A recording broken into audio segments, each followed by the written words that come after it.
A soldier wakes at 4:47 a.m. He doesn't know it's 4:47. There are no clocks in trenches, but his body knows. The cold knows. The sound of distant artillery knows. He opens his eyes to darkness, mud, the smell of human waste and rotting sandbags. Around him, dozens of other men sleep, or pretend to sleep, in positions that should be impossible. He has been in this trench for 17 days. 17 days of the same walls, the same sky, the same handful of men, the same sounds, the same fear. Today will be identical to yesterday. Tomorrow will be identical to today. But something is happening in the silence of these trenches. Something that explains why soldiers broke, why they went mad, why some simply stopped existing, even while breathing.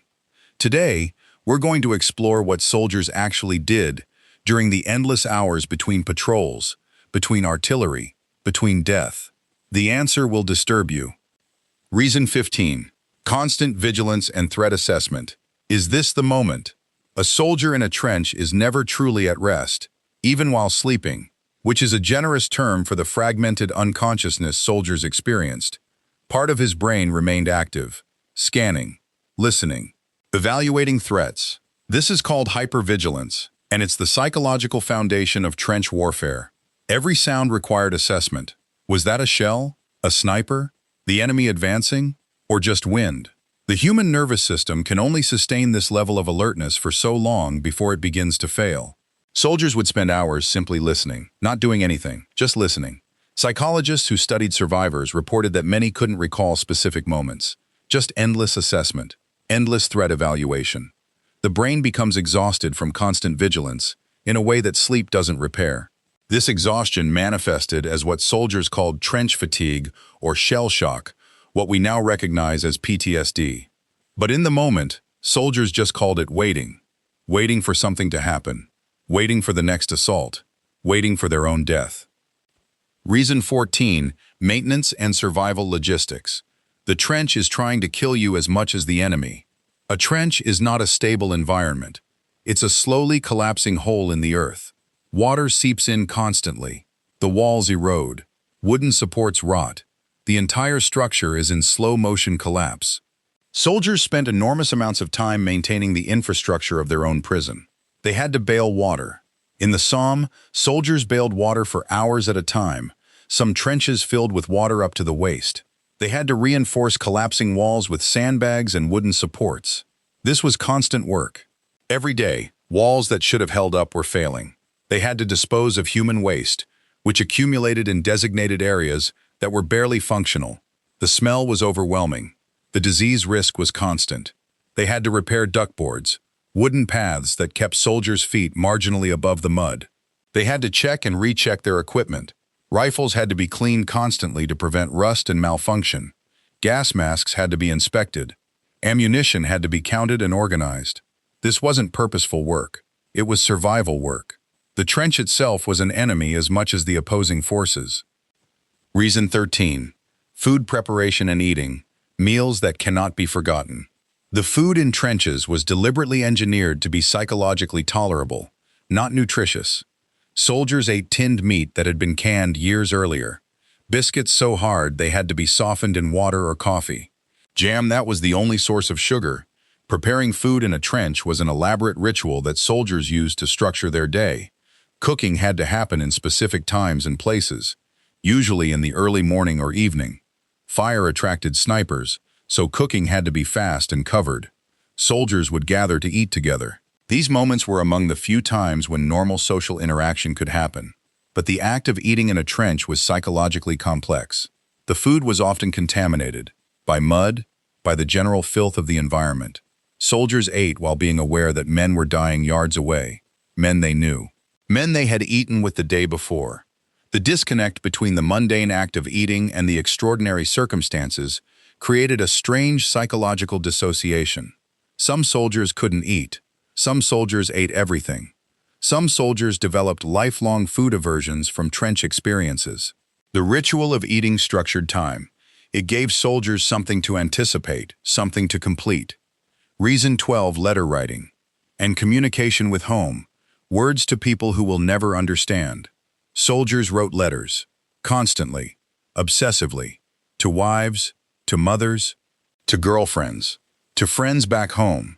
These letters served multiple psychological functions simultaneously. First, they were documentation. A soldier would write down what he was experiencing, creating a record that made his existence feel real and witnessed. Second, they were connection.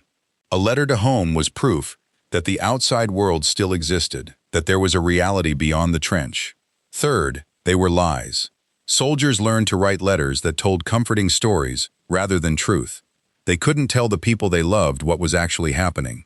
The cognitive dissonance was immense. Writing cheerful messages about missing home while rats ran across sleeping soldiers. Writing about food while men starved. Writing about hope while surrounded by evidence that hope was irrational.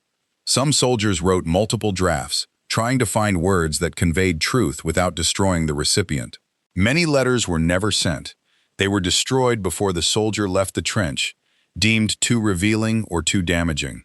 The act of writing consumed hours. Soldiers would use precious daylight to compose and revise letters. This wasn't productivity. This was psychological survival. The letters were evidence that soldiers were still human, still capable of communication, still connected to civilization. Reason 11. Weapon maintenance and inspection. Your rifle is your life. A soldier's rifle was his primary connection to survival. It had to be kept in perfect condition, completely. If it jammed in combat, the soldier would die. Soldiers spent hours cleaning rifles, disassembling them, cleaning every component, reassembling them, testing them, cleaning them again. This repetitive work had a meditative quality. It required focus enough to occupy the mind, but not so much as to require creative thinking. Soldiers would clean rifles even if they had already been cleaned. Perfectly maintained rifles would be taken apart and cleaned again. This wasn't inefficiency. This was psychological necessity. The maintenance ritual was a way to manage anxiety through controlled, measurable action. If I clean this rifle perfectly, I will survive. This was the psychological logic, even though it wasn't true. Officers encouraged excessive weapon maintenance because it kept soldiers occupied. An occupied mind was a mind not spiraling into madness. The ritual gave soldiers a sense of control in an environment where control was completely absent. Reason 10. Observation and scouting. Looking for something that might kill you. Soldiers had to watch the enemy trenches. This wasn't sophisticated surveillance.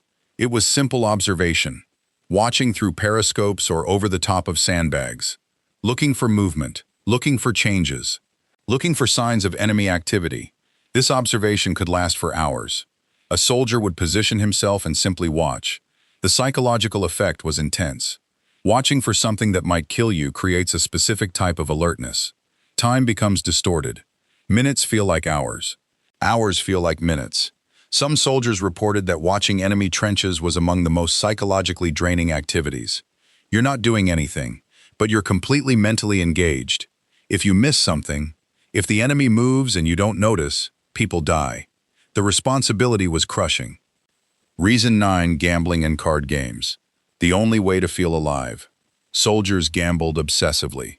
Cards, dice, any game that involved chance and stakes. The gambling served multiple functions. It provided entertainment. It provided structure to time.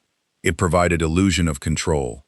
In gambling, outcomes could be influenced by skill or chance, but soldiers felt like they had agency. Large sums of money changed hands in trenches.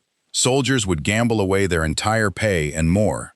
Officers occasionally tried to stop the gambling, but it was impossible to prevent. The gambling wasn't really about money. It was about sensation, about feeling something in an environment designed to numb feeling. A good card hand made a soldier feel alive in a way that normal activities couldn't. The risk of losing money created actual emotional stakes in a world where emotional stakes had become unbearable. Soldiers would spend entire days playing cards. Time would disappear. Reason 8. Music and singing. Creating normalcy in abnormality. Soldiers sang constantly. Popular songs, military songs, marching songs, anything to create sound that wasn't artillery.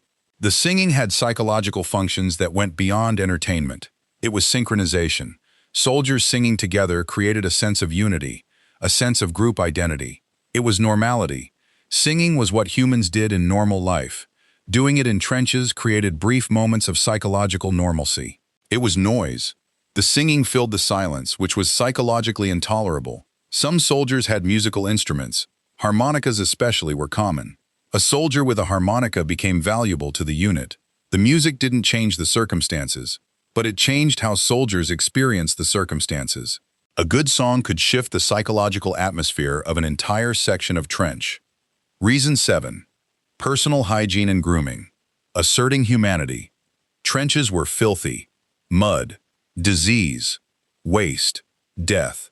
But soldiers maintained personal hygiene with remarkable determination. They would shave, wash their faces, comb their hair, trim their nails. Water was precious and often contaminated. But soldiers would use it for grooming rather than drinking.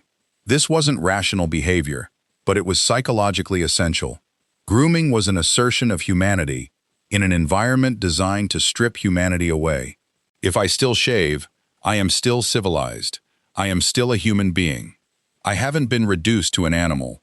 Officers encouraged grooming for this exact reason. They understood that soldiers needed to maintain their sense of self. The grooming ritual took time. Soldiers would spend hours on personal appearance. Reason 6. Storytelling and rumor distribution. The stories we told ourselves.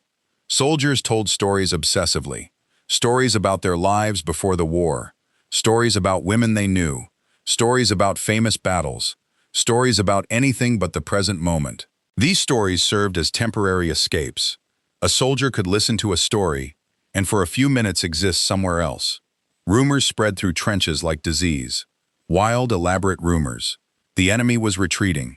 The war was ending. Reinforcements were coming. Most rumors were false. But soldiers needed to believe them. False hope was more psychologically tolerable than accurate hopelessness. The storytelling created a sense of shared narrative. The unit had collective stories, shared history. This bonding through narrative was essential. It transformed random men into a cohesive group. Stories also served a practical function. Tales of what happened in other sections of trench. Tales of enemy movements. Tales of lessons learned. Reason 5. Sleep deprivation and attempts at rest. The sleep that never comes. Soldiers were never truly asleep in trenches. They would lie down. They would close their eyes, but their brains remained in active threat assessment mode. True sleep requires a sense of safety. Trenches provided no safety. Soldiers developed a fragmented sleep pattern. Brief periods of unconsciousness, interrupted by sudden alertness. Many soldiers reported never truly sleeping in trenches, just periods of reduced consciousness. The sleep deprivation accumulated. After weeks in trenches, soldiers were operating on 2 to 3 hours of true sleep per day. This created a psychological state that was neither fully awake nor truly asleep. A kind of delirium. Soldiers would attempt to sleep during the day when there was less likelihood of attack. But artillery didn't follow schedules. The psychological effect was similar to torture. Sleep deprivation creates hallucinations, paranoia, and psychological disintegration. Reason 4. Religious practice and prayer, bargaining with forces beyond control. Soldiers prayed. Even those who weren't particularly religious before the war became religious in trenches. Prayer served multiple functions. It was meditation, it was ritual, it was psychological bargaining. Soldiers would develop specific prayers, specific rituals. They would repeat them obsessively. If I say this prayer before the assault, I will survive. If I perform this ritual, I will be protected. Rationally, soldiers knew this wasn't true, but psychologically, it was necessary. In an environment where nothing could be controlled, prayer created the illusion of control. Officers didn't discourage religious practice. They sometimes organized group prayer. The religious practice created moments of psychological peace. A soldier praying wasn't thinking about the danger. For many soldiers, faith was genuine. Trenches created believers out of skeptics. Reason 3. Joking and dark humor, laughing at the abyss. Soldiers developed incredibly dark humor. Jokes about death, jokes about the enemy, jokes about their own imminent demise. This humor served a critical psychological function. It was a way to acknowledge horror without being destroyed by it. A soldier could joke about dying tomorrow. The joke didn't change the reality. but it made the reality psychologically tolerable. The humor was often cruel, but in trenches, cruelty was a survival mechanism. Officers rarely stopped the joking. They sometimes participated.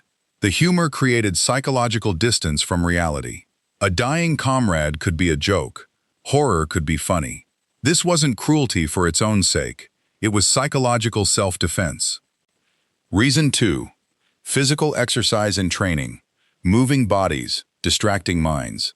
Soldiers did physical training in trenches, exercises, drilling, weapon practice, tactical training. This served obvious practical purposes, but it also served psychological purposes. Physical activity occupied the body and mind simultaneously.